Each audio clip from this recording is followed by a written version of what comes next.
어느 날 마을의 모든 사람들이 대대로 전해 내려오는 호박 축제를 위해 들떠 있었습니다. 이 축제는 마을 사람들이 함께 모여 가장 큰 호박을 고르고 다양한 호박 요리를 맛보며 그들의 결속을 다지는 중요한 행사였습니다. 하지만 이번 해는 이전과 다르게 축제를 앞두고 마을에 커다란 혼란이 찾아왔습니다. 문제의 시작은 평소 호박을 가장 잘 기른다고 명성이 자자한 찰리 농부가 사람들에게 알린 특별한 씨앗 때문이었습니다. 찰리는 이 씨앗이 미래의 호박왕이 될 거라고 확신하며 자신의 밭에 심으면 엄청난 수확을 거둘 수 있을 거라 장담했습니다. 이 소문은 삽시간에 퍼져 마을 사람들은 그 씨앗을 손에 넣으려고 경쟁하듯 몰려들었습니다. 마침내 호박 씨앗을 손에 넣은 사람들은 자기 밭에서 최고의 호박을 길러 축제의 주인공이 되겠다는 꿈에 부풀어 있었지만 문제는 씨앗이 한정적이었다는 점이었습니다. 그래서 시작된 것은 바로 호박 전쟁이라 불릴 만한 대혼란이었습니다. 서로 더 많은 씨앗을 가지려고 싸우는 마을 주민들은 평소와 달리 서로 의심하고 다투기 시작했습니다. 평화롭던 마을은 불신과 갈등으로 가득 찼고 이대로 가다가는 호박축제는 고사하고 마을 자체가 파괴될 지경이었습니다. 이때 마을의 나이든 원로이자 지혜로운 인물로 알려진 윌슨 할아버지가 긴급히 주민들을 마을 광장으로 불러 모았습니다. 윌슨 할아버지는 사회계약론을 바탕으로 마을의 문제를 해결할 수 있는 방법이 있다고 말했습니다. 그는 사람들에게 토마스 홉스의 이론을 설명하기 시작했습니다. 지금 우리 마을은 홉스가 말한 만인에 대한 투쟁 상태입니다. 우리는 이기적인 욕심 때문에 서로 싸우고 있지만 이 싸움은 전혀 우리에게 이익이 되지 않습니다. 그래서 우리의 권리를 조금씩 양보하여 모두가 평화롭고 안전하게 호박축제를 즐길 수 있는 방법을 찾아야 합니다. 주민들은 할아버지의 말을 듣고 서서히 고개를 끄덕였습니다. 그는 한 가지 제안을 했습니다. 모두가 함께 모여 호박 씨앗을 공정하게 나누고 함께 협력하여 가장 큰 호박을 기르기로 합시다. 그 대신 우리는 호박축제를 위해 만든 이 사회계약을 따르기로 약속하는 겁니다. 주민들은 할아버지의 제안에 동의했습니다. 그리하여 그들은 각 가정마다 씨앗을 일정한 수량으로 나누기로 하고 공동의 밭에서 함께 호박을 돌보며 기르기로 합의했습니다. 그들은 철저히 규칙을 지키면서 서로 도와가며 일했습니다. 그 결과 그 해의 호박축제는 그 어느 때보다 성대하게 열렸고 마을 사람들은 화합의 기쁨을 만끽할 수 있었습니다. 이렇게 윌슨 할아버지의 사회계약론을 통한 중재 덕분에 마을은 혼란을 극복하고 오히려 전보다 더욱더 끈끈한 공동체로 거듭났습니다. 이 이야기는 마을에서 대대로 전해 내려오며 사람들이 이기심을 넘어서 함께 사는 법을 배우고 평화로운 삶을 유지하는 지혜를 되새기는 교훈이 되었습니다.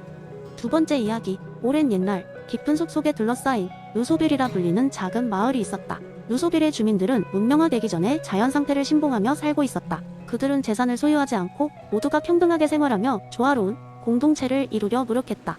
사람들은 서로를 필요 이상으로 평가하지 않고 있는 그대로 받아들였다. 마을 중심에는 커다란 나무가 있었는데 이 나무는 마치 루소가 말한 자연 상태의 상징처럼 여겨졌고 사람들은 이 나무 아래 모여 의견을 나누고 문제를 해결하곤 했다. 어느 날 이 나무 아래에서 주민들이 모여 이야기를 나누던 중 한 명의 여행자가 마을을 찾았다. 이 여행자는 현대 도시에서 온 사람이었다. 그의 이름은 제임스였고 그는 도시 생활에 지쳐 진정한 자유와 평등이 무엇인지 알고 싶어 루소빌에 왔다. 주민들은 제임스를 반갑게 맞이하며 그에게 자연 상태의 삶을 설명했다. 제임스는 처음에는 루소빌 주민들의 생활 방식이 이상하게 느껴졌지만 차츰 그들의 삶에 흠뻑 빠져들었다. 그는 소유의 개념이 사라진 이곳에서의 생활이 얼마나 자유로운지를 깨닫기 시작했다. 아침에 해가 뜨기 전에 일어나 숲을 거닐며 자연의 소리를 듣고 이웃들과 함께 식사를 나누며 살아가는 삶은 그가 도시에서 경험한 바쁜 일상과는 완전히 달랐다. 그러던 어느 날 제임스는 마을에서 뛰어난 공예 기술을 갖춘 마리아라는 주민과 이야기를 나누게 되었다. 마리아는 자연에서 얻은 재료로 아름다운 목공예품을 만들어내는 능력이 있었다. 제임스는 그녀의 작품에 깊이 감명받아 그녀에게 함께 하나의 특별한 프로젝트를 하자고 제안했다. 그들은 마을 사람들을 위해 루소 벤치라는 거대한 벤치를 만들기로 했다. 모두가 함께 앉아 대화를 나누고 사색할 수 있도록 말이다.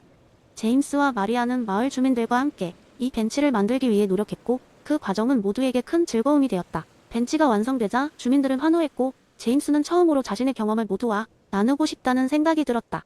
루소빌의 삶에서 영감을 받은 제임스는 더 이상 도시로 돌아갈 수 없었다. 그는 자연 상태의 삶의 가치를 다른 사람들에게 알리기 위해 여행을 떠났고 마을 곳곳에서 그의 여정을 들은 사람들이 자연 상태의 평화로움을 체험하기 위해 루소빌로 몰려들었다. 루소빌의 이야기는 이렇게 퍼져나갔다.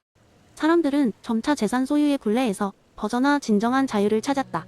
물론 이러한 생활 방식이 모든 이에게 맞는 것은 아니었지만 중요한 것은 선택할 수 있는 기회가 존재한다는 것이었다. 이와 같은 이야기는 루소의 이론이 현대인들에게 주는 메시지를 상기시킨다. 우리는 때때로 자연 상태를 되새기며 문명화된 삶 속에서 잊혀진 본연의 인간성을 어떻게 회복할 수 있을지를 고민하게 된다. 제임스의 여행은 결국 우리 모두가 추구해야 할례적 여정의 은유였는지도 모른다. 세 번째 이야기. 어느 한적한 시골 마을, 그곳에서는 매년 여름철에 여름 빙수 축제가 열리곤 했다. 이 축제는 다양한 얼음 비빔 음식과 함께 다양한 마을 주민들이 참여하는 이벤트로 전통적으로 이어져 내려오는 매우 중요한 행사였다. 그리고 그 해 마을에서는 새로운 재미를 더하기 위해 빙수 만들기 대회라는 새로운 이벤트를 기획했다. 하지만 대회 준비회의 중 마음씨 좋은 할아버지이자 마을의 실질적 리더인 조셉 할아버지가 심각한 목소리로 입을 열었다. 여러분, 우리는 빙수 대회를 준비하고 있지만 우리 마을뿐만 아니라 이 세상 모든 존재가 행복할 수 있는 방법을 생각해야 합니다. 회의에 참석한 사람들은 고개를 갸웃했다. 대회와 모든 존재의 행복이 무슨 관련이 있을지 의아했지만 조셉 할아버지는 미소를 지으며 자신이 평소 존경하는 철학자 피터 싱어의 이야기를 꺼냈다. 싱어는 모든 감각을 가진 존재가 동등히 존중받아야 한다고 주장했어요. 이는 곧 우리 인간뿐만 아니라 동물도 마찬가지로 그들의 이익이 고려되어야 한다는 것이죠. 우리 축제도 이 원칙을 반영하는 것이 필요합니다. 사람들은 조셉 할아버지의 설명을 듣고 깊은 생각에 잠겼다. 대부분의 사람들은 당장 뭘 해야 할지 감이 잡히지 않았지만 마을의 젊은이인 에이미는 무릎을 치며 아이디어를 내놓았다. 빙수에 사용하는 과일과 시럽을 모두 비건 친화적으로 준비하는 건 어떨까요? 그리고 대회 중에 동물을 기리는 메시지를 전달하는 코너를 마련해보면 좋을 것 같아요. 그 제안은 회의의 화제가 되었고 마을 주민들은 그것을 적극적으로 검토했다. 결국 축제준비위원회는 대회의 모든 원재료가 환경과 생명체에 해가 되는 방법이 아닌 지속 가능한 방법으로 재배된 것임을 확인했다. 그리고 대회 당일 에이미는 특별한 스피커로 초대되어 피터 싱어의 원칙을 바탕으로 자연과 동물 모두의 행복을 위한 메시지를 전달했다. 그해 여름 빙수 축제는 모두에게 잊지 못할 경험이 되었다. 참가자들은 단순히 맛있는 빙수를 즐기는 것에 그치지 않고 우리가 소비하는 것이 모든 존재에 어떤 영향을 미칠지 생각하게 되는 계기가 되었다. 참가한 주민 중 한 명은 감동하여 싱어의 이론을 처음 알게 되었는데 이렇게 우리의 일상에 적용할 수 있다니 놀랍군요. 라고 말했다. 결국 빙수 축제는 그 자체로 다른 특별한 의미를 갖게 되었다. 이는 인간과 자연, 모든 감각이 있는 존재들이 더불어 살아갈 수 있는 세상을 만드는 작은 발걸음이었다. 그 후로 이 마을의 빙수 축제는 공감의 축제로 재탄생했고 사람들은 축제가 열릴 때마다 자각하고 배려하는 삶의 중요성을 기억하게 되었다. 네 번째 이야기. 어느 작은 마을에 철학을 사랑하는 헨리라는 작가가 살고 있었습니다. 헨리는 사람들이 더 나은 세상을 만드는데 철학이 큰 역할을 할 수 있다고 믿었고 그 중에서도 엘리자베스 앤스콤의 행위 이론에 깊이 감명을 받았습니다. 그래서 그는 이 이론을 사람들에게 재미있고 이해하기 쉽게 전달하기로 결심했습니다. 어느 날 헨리는 마을 광장에서 특별한 이벤트를 열기로 했습니다. 그는 사람들에게 의도의 힘이라는 큰 주제로 이야기를 나누겠다고 공지했습니다. 사람들은 호기심에 가득 차 광장에 모였습니다. 헨리는 무대에 오르자마자 사람들에게 묘한 미소를 지으며 말했습니다. 여러분, 오늘 저는 여러분께 뉴턴의 사과 이야기가 아닌 앤스콤의 의도가 담긴 사과 이야기를 들려드리겠습니다. 기대되시죠? 사람들은 고개를 끄덕이며 집중했습니다. 헨리는 이야기를 시작했습니다. 옛날 옛적 이 마을에는 베르나르라는 농부가 살고 있었습니다. 어느 날 그는 한 아이에게 상자로 가득 찬 사과를 건네주며 말했죠. 이 사과를 먹고 행복해지렴. 그렇게 아이는 기쁜 마음으로 집으로 돌아왔습니다. 하지만 알고 보니 그 사과는 모두 신맛 나는 품종이었습니다. 아이는 이를 모르고 입에 넣었다가 매우 신맛에 찡그리며 당황했죠. 헨리는 말을 이어갔습니다. 자, 이 이야기를 들으니 어떤 생각이 드시나요? 베르나르의 행동은 분명 좋은 일처럼 보이지만 그의 의도는 농담을 던지기 위한 것이었습니다. 앤스콤의 행위 이론에 따르면 그 행동의 도덕성을 단순히 사과를 준 행동만 가지고 평가할 수 없습니다. 그의 진짜 의도가 무엇이었는지 이해해야만 그의 행위를 도덕적으로 평가할 수 있습니다. 관중들은 고개를 끄덕이며 그의 이야기에 빠져들었습니다. 헨리는 계속해서 말했습니다. 그 후 우리 마을의 총명한 철학자 애니는 베르나르에게 갔습니다. 그녀는 그를 보고 웃으며 말했죠.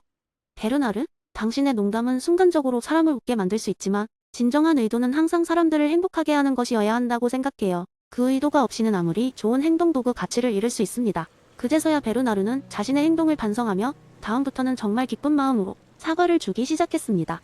헨리는 이야기를 마치며 사람들에게 물었습니다. 여러분, 이제 아시겠나요? 우리의 행위는 단순히 보이는 것만으로는 완전히 이해될 수 없으며 그 속에 담긴 의도가 얼마나 중요한지를 말입니다. 사람들은 박수를 치며 그의 이야기에 감명을 받았습니다. 이날 이후로 마을 사람들은 누군가의 행동을 평가할 때 그가 어떤 의도로 행동했는지를 먼저 깊이 들여다보게 되었습니다. 이렇게 헨리는 재미있는 이야기를 통해 앤스콤의 행위 이론을 사람들에게 쉽게 전달했고 그들은 삶 속에서 더 깊은 이해를 가질 수 있었습니다. 이 작은 변화가 마을 전체에 긍정적 영향을 미쳤고 모두가 더 나은 의도를 가지기 위한 노력을 기울이게 되었습니다.